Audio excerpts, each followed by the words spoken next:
In this video, we are going to start section 2.1 on rectangular coordinates.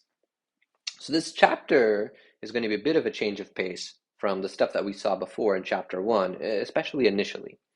Okay, so in this section, we are going to be talking about the Pythagorean theorem, and then when we're given 2 points, how do we get their midpoint? How do we get the distance between them?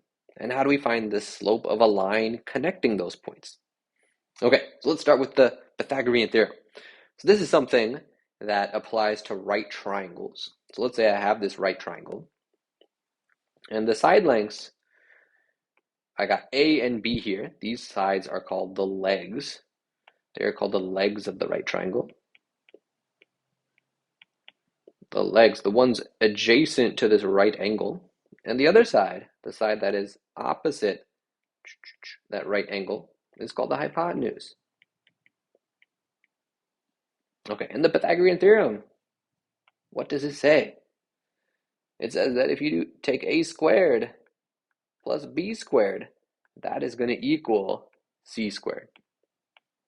Okay, this I expect that y'all have probably seen before in your algebra classes. So we are reviewing this.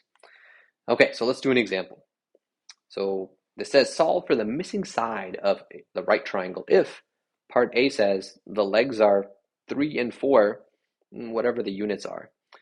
Okay, so I'm going to draw a picture. So I'll have a right triangle, and one leg is 3 in length, one leg is 4 in length, and then I don't know the hypotenuse, so I can call it C. So let's solve for C, that missing side. Let's use the Pythagorean theorem. So doing that, I get a squared, which is 3 squared, plus b squared, which is 4 squared, equals c squared. So I get 9 plus 16 equals c squared. All right, so I get c squared equals 25. 9 plus 16 is 25. And if I square root both sides, I get c equals just 5. Normally, when I square root both sides of an equation, I need a plus or minus. In this case, there is no plus or minus since c is a length, and a length can't be negative. Okay, so that's the missing side. The hypotenuse here is just going to be 3. All right. Let's do part B, another example. So let's say I have one leg is 5 and the hypotenuse is 13. Okay, so I'll draw another picture. Sometimes, my right triangle doesn't have to be oriented the way it was there. I draw it differently. So the hypotenuse is 13. One leg is 5. And then I want to know the other leg. I don't know what it is. I can assign a variable to it. So I could call it A or B. Maybe I'll call it B. Doesn't really matter. So if I do Pythagorean theorem, I'd get 5 squared plus b squared equals 13 squared.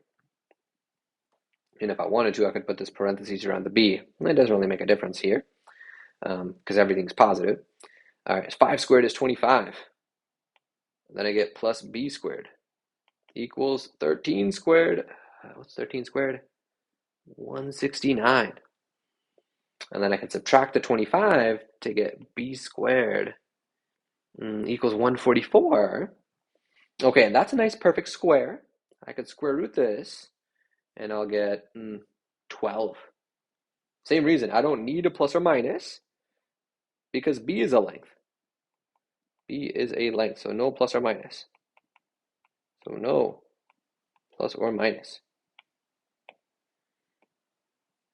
All right, and that is my answer.